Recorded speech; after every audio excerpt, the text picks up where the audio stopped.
안녕하세요. 안전한 투자로 편안한 노후 준비 중경투TV입니다. 네, 3월 7일 금요일입니다. 비트코인 85,000달러, 나스닥 하락에도 90,000달러 잘 버티는 듯 하다가 마이너스 3% 다시 내리고 있습니다. 이더리움, 솔라나, 에이다 마이너스 5%, 리플도 원화마켓에서 마이너스 5% 빠졌고요. 리플이 달러마켓에서 마이너스 1.5%인데 업비트에서 마이너스 5% 하락이 더 컸다는 것은 리플 큰손이 한국인들이 많이 팔고 있다는 의미입니다. 트럼프가 콕 집어서 국가전략 비축 자산이라고 이야기한 비트코인, 이더리움, 솔라나, 리플, 에이다 메인으로 하락을 오는데 미국 시간 3월 7일 백악관 코인 서밋에서 비트코인 정도 비축 이야기 나올 것이다 기대 이하의 발언일 거고, 리플, 솔라나, 에이다는 별말 없을 가능성이 높다 하면서 서밋 하루 전 바로 빠지고 있죠. 무엇보다 관세 전종으로 나스닥까지 하락 오기 때문에 코인판이 서밋 이 정도 행사로는 방어 못 해줄 것이다 생각을 하고 있습니다. 나스닥은 이번 하락으로 540달러 전고점 대비 10% 빠졌고, 트럼프도 관세 전쟁 우위 가져가기 위해서는 현재 증시 하락은 불가피하다, 증시 내려도 관세 전쟁 하겠다 확실하게 새벽 동안 이야기를 했습니다. 코인에 아무리 개별 호재가 좋더라도 나스닥이 기본 베이스이기 때문에 나스닥도 마이너스 10% 빠지면 코인도 동반 하락을 하는 거죠. 코인은 변동성 크기 때문에 나스닥 당장에 쉽지 않다는 판단 들면 코인 세력들 고려할 거 없이 전량 매도하면서 비트코인 7만 달러 순식간에 도달할 수 있습니다. 미국 증시 보면 빅테크 위주로 시뻘 꺾고요. 엔비디아, 테슬라 또다시 마이너스 5% 하락, 아마존, 메타 이번 주까지 잘 나가던 금융주도 시뻘 껐습니다. 트럼프가 캐나다, 멕시코 관세 전쟁에 25% 2월까지 부과를 한다 이야기를 했었는데 3월까지 1개월 유예를 했었고, 이제 3월 4일 유예 기간 지나니까 4월까지 자유협정 상품에만 유예한다고 구체적으로 발표를 했습니다. 주식 코인이든 간에 자세하게 스케줄 나오면 악재는 하락하고 호재는 상승하고요. 빅피처 몇 년 뒤에 어떻게 할 것이라는 게 아니라 당장에 4월에 관세 부과한다고 선언을 해버리니까 미국 증시 위주로 하락을 하는 거죠. 지난주 젤렌스키 백악관에서 트럼프가 공개 명박 이후 우크라이나는 4일 만에 미국의 광물 협상에 항복한다 선언도 했습니다. 관세 전쟁 트럼프가 더 강하게 몰아붙이고 있는데 캐나다, 멕시코 항복할지 여부가 중요한 거고요. 거기에 3월 8일 파르장 인터뷰도 앞두고 있습니다. 트럼프 관세 관련해서 질문이 메인일 거고, 연준도 계획대로 금리 인하하기에는 트럼프의 관세 전쟁 어떻게 될지 좀 더 지켜보는 게 중요한 거고요. 우크라이나가 러시아 전쟁으로 긴박하기 때문에 무기 수출 중단으로 인해서 항복을 한 거지만 멕시코나 캐나다는 경제 규모 크기 때문에 당장에 미국에 항복하기는 쉽지 않다는데 이번 나스닥 하락 이유가 있습니다. 2018년 트럼프 무역 전쟁에서도 당장에 인플레이션율 상승에 영향은 없었지만 6개월 뒤 물가 데이터 올라가는 게 보이니까 당시 연준 의장이었던 자넷 옐런은 여기 구간 금리 인상을 했습니다. 그러면서 나스닥 마이너스 30% 폭락까지 내려갔고요. 나스닥이 마이너스 30% 폭락하면 변동성 큰 코인은 거의 원시 시대로 돌아가는 수준의 B2 융단 폭격을 맞는 거죠. 22년 나스닥 마이너스 30% 폭락했을 때는 비트코인이 6만 달러에서 순식간에 마이너스 15%까지 내려갔습니다. 테슬라 평단이 3만 달러, 넥슨에서 비트코인 4만 달러 샀다. 그렇기 때문에 3만 달러는 지켜줄 것이다. 이런 논리는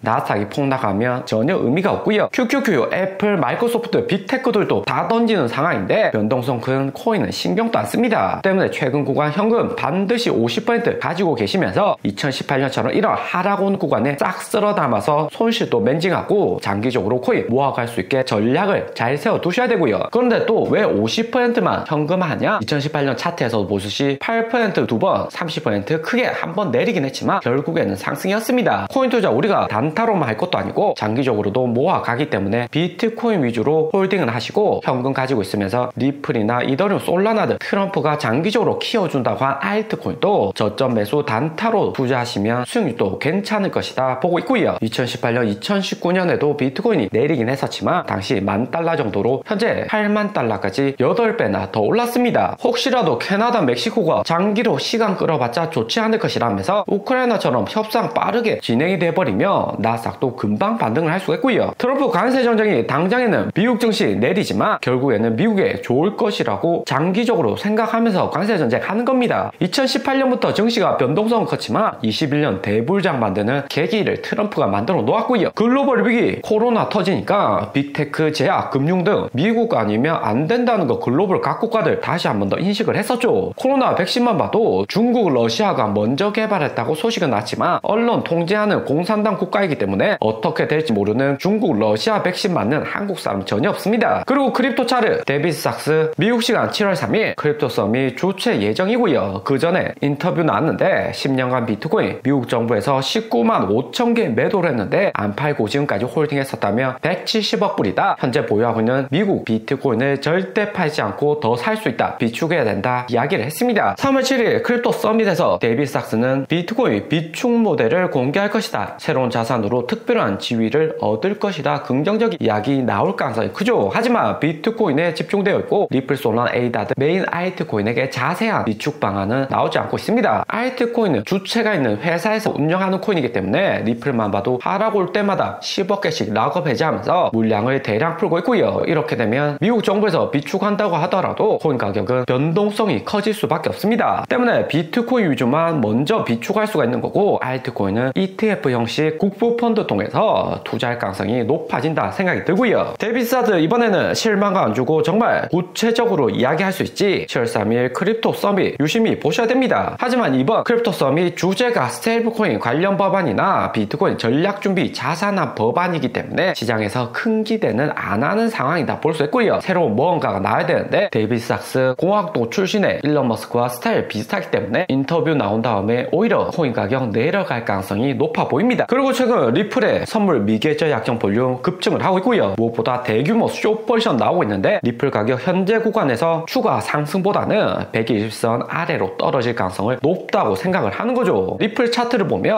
120선 위태위태하게 지켜주는 상황입니다. 비트코인보다 더 강하게 120선 지키고 있는데 비트코인은 이미 120선 아래로 떨어졌고요. 지난 하락에 2,900원까지 내려왔지만 빠르게 반등하면서 피보나치 786 구간도 지켜주는 강력한 모습 보여주고 있습니다. 그만큼 개인 투자자들 많이 홀딩했다는 거고 기관들도 지난주 200밀리언 달러 매도는 했지만 이렇게 700원, 1000원 할 때보다는 확실히 리플 보유량을 9배 이상 늘리고 있습니다. 때문에 리플이 이번 120선 다시 한 번 더 터치하게 된다면 더 크게 하락할지 아니면 다시 한 번 더 5,000원 고점 돌파를 시도할지가 관건인 거고요. 대신 나스닥이 다시 한 번 더 마이너스 10%더 빠진다면 리플도 버티기는 쉽지 않은 상황이다 볼 수 있습니다. 현재 상황에서 개인 투자자들 리플 일부 매도냈지만 여전히 홀딩하고 있는 투자자들이 많은 상황이고요. 특히나 리플 4,000원 부근에서 신규 매수한 투자자들 많은데 지난 하락에도 못 팔고 여전히 들고 있는 경우가 많습니다. 때문에 코인 시장이 리플이 완전히 120선 아래 피보나치 382, 236까지 떨어지기 전까지는 코인 시장 시즌 종료다 이야기할 수는 없고요. 120선 아래로 또다시 내려가는 경우 상당히 조심을 하셔야 됩니다. 그리고 수익코인 가장 위험한 코인이기도 한데 그레이스케일에서 작년 8월부터 펌핑 많이 해서 1,000원에서 8,000원까지 올랐던 코인입니다. 특히 수익코인 같은 경우 6,000에서 7,000원 여기 구간에서 개인 투자자들 꼬시기가 매우 심했죠. 작년 말까지 유행했던 솔라나 체인으로 만들어진 알트가 아니었고 이더리움 체인으로 만들어진 레이어2 코인입니다. 여느 레이어2 코인하고 마찬가지로 120선 아래로 떨어지고 가격 하락 속도는 매우 빠르다 볼 수 있고요. 그레이스케일 역시 리플 회사하고 마찬가지로 가격 하락 올 때 추가 매수해서 가격 방어해주기보다는 시장가로 매도하는 경우가 훨씬 더 많습니다. 피보나치 236 아래까지 더 빠질 가능성이 상당히 높은 거고요. 선물 청산으로 약간 반등 올 때 절대 속으면 안 되죠. 특히 수익코인은 트럼프 자녀 운영하는 월드 리퍼티 파이낸셜에서 협력을 맺었다 새벽에 빠르게 호재 소식 나와서 반등을 시키려는 모습입니다. 하지만 트럼프 재단 운영하는 트럼프 미디어 주가만 봐도 여기 차나 에릭 트럼프가 메인 운용하는데 차트는 이런 모습으로 호재 있을 때마다 오르고 점점 더 빠져나가는 모습입니다. 그레이스케일 만든 수익코인이나 에릭 트럼프 이런 거대 회사는 새로운 코인 만들고 투자자들 끌어모은 다음 시간 간격 두고 고점에서도 팔고 저점에서 팔고 가격 방어를 안 해줍니다. 새로운 코인 만드는 게 오히려 장기적으로 긍정적일 수 있다 잘 알고 있기 때문에 하락 올 때 다 팔아버리는 경우가 상당히 많고요. 리플이나 이더리움 클래식하고는 확실히 다른 모습의 차트입니다. 때문에 장기로 코인을 가져가실 때는 수익코인 같은 코인은 절대 보유해서는 안 된다 이야기를 드리고요. 폴리곤이나 샌드박스, 디센트럴랜드 거의 다 마이너스 50%, 마이너스 60%가 아니라 마이너스 90 회복 가능성도 없다 보시면 됩니다. 오늘의 영상은 여기까지입니다. 좀 더 디테일한 투자 정보가 필요하신 분들은 커뮤니티로도 자료가 공유되니까 멤버십 가입과 구독 부탁드립니다. 감사합니다.